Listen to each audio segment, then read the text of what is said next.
안녕하세요. 캔들피그와 기마백의 나불대화 시간입니다. 저희 영상에서 고정 댓글처럼 등장하는 이야기가 있습니다.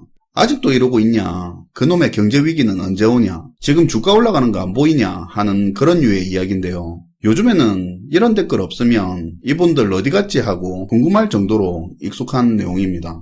경제위기가 마치 아무런 문제가 없다가 갑자기 무슨 사건 하나로 와르르 무너진다고 생각하면 그렇게 생각할 수는 있겠죠. 경제위기가 역사에 기록될 때는 주가 폭락이라든가 대형 금융기관의 파산 등 상징적인 사건을 기준으로 경제위기의 시작이라고 기록되기 때문에 마치 경제위기가 온오프 스위치 켜고 끄는 것처럼 시작된다고 그렇게 생각할 수는 있겠지만 대공황, 스태그플레이션, 우리나라 IMF 외환위기, 서브프라임 사태 등 모든 대형 경제위기들은 상징적인 어떤 사건이 터지기 이전부터 대부분 기존과는 다른 수준으로 경제가 나빠지다가 터졌다는 겁니다. 그러니까 경제위기 하면 떠오르는 그런 대표적인 사건들은 경제위기의 시작이 아니라 위기 중에 터지는 그런 사건일 뿐이라는 겁니다. 애초에 경제 상황이 그렇게 문제되지 않았다면 당연히 그런 대형 사건이 터지기도 어려운 거고요. 서론이 길었는데 오늘은 이런 부분과 관련해서 김하백님 이야기를 한번 들어보도록 하겠습니다. 반갑습니다, 김하백님. 네, 안녕하세요. 저희가 사실 영상을 통해서 국제 정세를 비롯해서 기업들의 경영 상황, 각 가정의 재무 상황, 금융, 무역, 출산율, 부채, 사회 현상 등 진짜 다방면으로 드러나고 있는 현상에 대해서 다루고 있는데요. 그런데 그러다 보면 특징적인 게 있습니다. 이 모든 영역에서 골고루 마치 짠 것처럼 현재 상황이 최악이라는 겁니다. 이건 지어낸 이야기가 아니에요. 그런데 대다수가 이렇게 지금 굉장히 어렵고 갈수록 더 빠르게 나빠지고 있는 걸 느끼지 못하고 있다는 건데요. 지금 당장 월급이 제때 나오고 있는 그런 분들 제외하고 개인적으로 방송을 들으시는 분들한테 묻고 싶은 질문이 하나 있어요. 지금 같은 이런 경기 상황을 본 적이 있냐는 거예요. 지금 자영업으로 장사하시는 분들하고 자기 이름으로 간판 달고 전문직에 종사하는 분들도 마찬가지고요. 영세기업, 중소중견기업 대표를 포함해서 일용직 근로자분들까지도 아마 지금 피부로 다 느끼실 건데요. 이렇게 최악의 경기는 보지 못했을 거라는 겁니다. 현재 금융기관에서 일하는 분들도 지금같이 이렇게 높은 연체율을 잘 본 적이 없을 거고, 그리고 건설업 종사자분들도 지금같이 이렇게 많은 건설사들이, 심지어 대형 건설사들까지도 죽겠다고 징징댈 정도로 이렇게 많은 건설사들이 부도나고 파산하는 상황 아마 못 봤을 겁니다. 지금 아는 세무사, 회계사 있으면 한번 지금 분위기 어떠냐고 물어보면 바로 알 겁니다. 장난 아닙니다. 네. 수출이 GDP의 40%에 달할 정도로 수출 비중이 높은 한국 경제에서 수출이 지금같이 이렇게 경착륙한 적도 과거에는 없었습니다. 저성장 고물가 충격으로 지금 내수까지 완전 다 사그라들고 있는 이런 상황까지 현재 펼쳐지고 있어요. 여태껏 쉽게 보기 힘들었던 현상들이에요. 그리고 작년에 보면 내수와 수출 부진 속에서 비용 압박까지 가중되는 삼중고 때문에 제조업의 뿌리인 중소기업들까지도 더욱 심하게 흔들리고 있습니다. 현재 중소기업들의 생산과 출하 모두 급격하게 하락하고 있고, 고물가 고금리 장기화에 따라 내수 부진은 뚜렷해지고 이제는 중소기업들의 수출까지도 2년 연속으로 계속 내리막길을 걷고 있는 형국이죠. 특히 중소기업들의 최대 시장으로 불리는 중국으로의 수출 같은 경우에는 작년에 10%가 넘게 줄면서 더 큰 충격을 받고 있다고 알려지고 있습니다. 사실 올해도 목구름이 계속 끼어있는 건 마찬가지고요. 상황이 이러다 보니 산업단지나 공단에서 빠져나가는 사업체는 있어도 새로 창업해서 들어오는 제조업체는 당연히 있을 리가 없고요. 기존 기업들도 신규 투자를 거의 안 하고 있는 상황이라고 합니다. 이렇게 경영이 어렵다 보니 중소기업들의 대출 연체율은 연일 급등하고 있고 임금 체불도 폭증했고 작년에 법인 파산이 전년에 비해 60%가 넘게 증가할 정도로 부도 파산도 계속 늘어나면서 이어지고 있죠. 이제는 중소기업들이 하다 팔 수 있는 게 공장밖에 없다고 할 정도로 지금 분위기가 그 정도로 지금 엉망입니다. 올해 들어 1, 2월 단 2달 만의 통계만으로도 제조업 생산이 25년 만에 최대폭으로 감소를 하고 있고, 근로자들의 실질 임금은 17년 만에 작년에 최대로 많이 줄게 됐습니다. 소매 판매 매출액 역시도 지금 최대폭으로 확 줄었고요. 소매뿐만 아니라 지금 유통업 전반적으로 작살이 나고 있잖아요. 맞아요. 상황이 이러다 보니 나라 경제 전체로 보더라도 좋을 수가 없는 게 작년 한 해 우리 한국 경제 성장률이 1.4%까지 내려앉게 됐습니다. 이게 작년 초반만 하더라도 정부에서는 경제 성장 전망을 2.4%로 예측했었습니다. 완전히 빗나갔죠. 그런데 1.4%라는 거 모르는 사람 많을걸요. 네.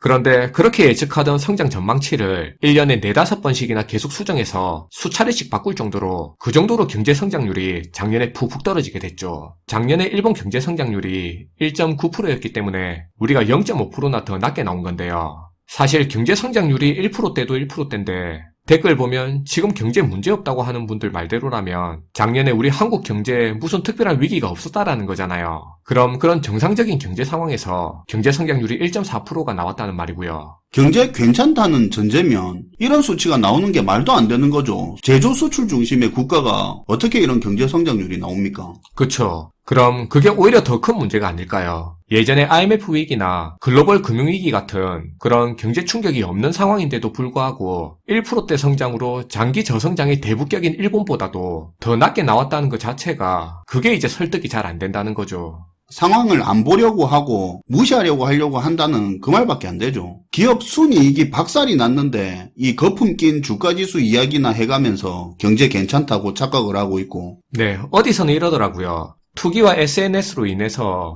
빈곤이 드러나지 않는 시대라고요. 그렇네요. 투기 열풍 때문에 경제 괜찮다, 좋아질 거다 그렇게 강조를 하고 있고 SNS에서는 보여주고 드러내고 싶은 것만 보여주고 있으니까. 그러니까요.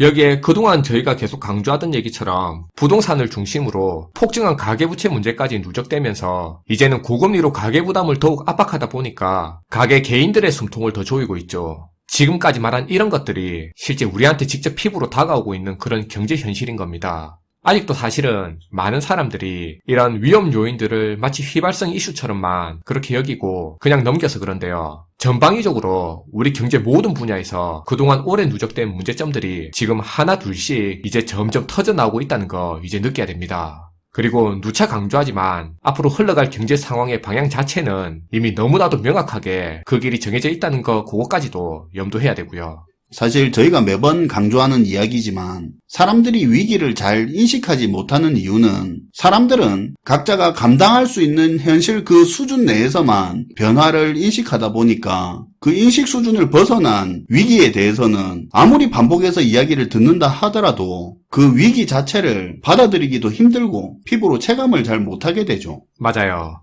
문제는 그런데 사람들이 그렇게 인식하지 못하는 사이에 갑자기 찾아온 위기로 고난을 마주하게 되는 그 순간 이제 그때 정말 감당하기 버거울 정도의 불가피한 시련을 겪어야 하는 상황을 맞게 된다는 거고요. 사실은 이미 지금 소득이 불안정하거나 소득 수준이 낮은 그런 하위 저소득층부터 현재 무너지는 현상이 이미 많이 진행이 됐고요. 그리고 지금 이 위기가 지속되면 될수록 그 위에 있는 계층, 그러다 이제 그 다음에는 중산층까지 그렇게 연쇄적 계속 붕괴되는 과정을 겪게 될 겁니다. 그리고 우리가 그동안 겪었던 경제 위기하고 앞으로 우리가 마주할 위기는 전혀 다르게 접근해서 봐야 될 문제라는 이 부분도 이게 진짜 중요한 포인트인데요. 그동안 우리가 겪었던 위기의 형태는 예상 못한 큰 충격으로 와서 순간 크게 한번 휘청대면서 무너졌다. 일정 시간이 흐른 뒤에 그 다음부터는 빠르게 V자로 회복하는 그런 모습을 보이는 형태의 위기였습니다. 그런데 이제 앞으로 다가올 위기는 지금의 물가 모습처럼 한번 올라간 가격은 다시 잘 내려가지가 않잖아요. 마치 그런 것처럼 침체가 우리 사회에 고착화돼서 장기화되는 형태를 띨 수 있다는 겁니다. 이런 부분도 우리가 지금 중요하게 봐야 될 포인트예요. 그래서 앞에서 말한 지금 벌어지고 있는 이런 상황만 보더라도 지금 경제가 전방위적으로 최악의 상태로 흘러가고 있는 거고 그 여파로 앞으로의 사회에서는 그동안 우리가 쉽게 누리던 그런 안정적인 삶을 더 이상 쉽게 담보할 수 없게 될 가능성이 매우 높다는 얘기입니다. 부채가 많거나 소득이 불안정할수록. 그렇죠. 그럴수록 안정적인 삶을 더 담보할 수 없겠죠. 그리고 그렇게 안정적인 삶이 담보되지 않는다는 말의 의미는 그만큼 우리가 무언가를 장기적으로 쉽게 계획할 수 없을 거라는 말이고요. 그럼 그렇게 계획할 수 없는 상황인 만큼 그만큼 더 불안정한 삶을 마주할 수밖에 없다는 그런 의미일 수도 있는 거죠. 그래서 이런 부분들을 우리가 좀 심도 있게 이제 좀 고민을 하면서 지금 굉장히 위태로운 상태라는 부분, 이런 현실을 우리가 이제 빨리 좀 인지하고 준비를 해야 할 필요가 있을 것 같다는 생각이에요. 안정적인 소득, 부채 줄이고 목돈 갖고 있고 일단 이게 제일 중요하죠. 네, 저희가 그동안 계속 강조하던 얘기잖아요. 잘 들었습니다, 김하백님. 네, 감사합니다.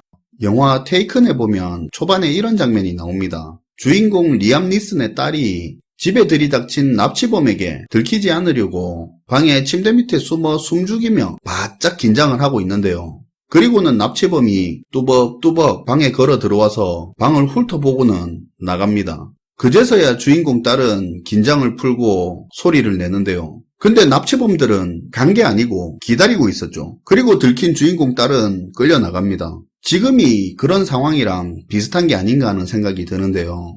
금리를 본격적으로 올리고 연체 급등하고 망하는 기업 속출하고 급기야 은행 뱅크런까지 터지니까 이러다 진짜 큰일 나는 거 아닌가 하면서 전부 다 바짝 긴장을 하고 있었는데요. 그런데 갈수록 상황이 더 안 좋아지는데도 불구하고 당장 우려하던 큰 위기가 터지는 건 없고 주가까지 역대급으로 더 급등하다 보니까 그거 봐라, 아무 문제 없잖아, 괜히 쫄 필요 없다, 다 관리되고 다 방법이 있다, 전부 다 부정론자들의 설레발이었다고 하면서 위기감이 오히려 더 없어진 것 같습니다. 상황이 이렇게 더 안 좋아졌는데요. 그래서 또 부채를 늘리고 그나마 남아있는 현금 투자에 더 끌어붙고요. 올해는 슈퍼 선거의 해입니다. 우리도 미국도 전 세계 상당수의 국가들의 큰 선거가 있는 해라서 필연적으로 나쁜 건 숨기고 사람들이 좋아할 만한 정책이든 돈이든 풀 수 있는 건 다 풀 때입니다. 좋은 이야기, 긍정적인 전망과 기대는 최대치가 될 수밖에 없죠. 투자에 자만하지 말고 부채 줄이고 아끼고 아껴서 현금 여력을 비축할 그런 시간적 여유가 그리 많지는 않습니다. 한번 생각해 보시길 바랍니다. 시청해 주셔서 감사하고요. 지금까지 나불대화 시간이었습니다.